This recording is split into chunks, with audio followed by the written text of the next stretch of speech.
P T I کے senator Saif Ullah Abro کے خلاف آئین کے آرٹیکل 63A کے تحت انحراف کا ریفرنس چیئرمین سینٹ کو بھجوا دیا گیا۔ پی ٹی آئی کے سینٹ میں پارلیمانی لیڈر سینیٹر علی ظفر کی جانب سے انحراف کا ریفرنس چیئرمین سینٹ کو تحریر کیا گیا ہے۔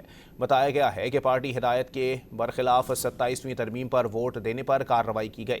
شو کاز نوٹس جاری کیے جانے کے باوجود سینیٹر سیف اللہ ابڑو نے کوئی جواب جمع نہیں کرایا۔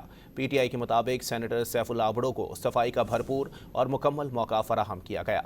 پی ٹی آئی کے سینیٹر سیف اللہ ابڑو کے خلاف آئین کے آرٹیکل 63A کے تحت انحراف کا ریفرنس چیئرمین سینٹ کو بھجوا دیا گیا۔ پی ٹی آئی کے سینٹ میں پارلیمانی لیڈر سینیٹر علی ظفر کی جانب سے انحراف کا ریفرنس چیئرمین سینٹ کو تحریر کیا گیا ہے۔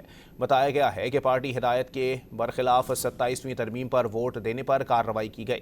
شو کاز نوٹس جاری کیے جانے کے باوجود سینیٹر سیف اللہ ابڑو نے کوئی جواب جمع نہیں کرایا۔ پی ٹی آئی کے مطابق سینیٹر سیف اللہ ابڑو کو صفائی کا بھرپور اور مکمل موقع فراہم کیا گیا۔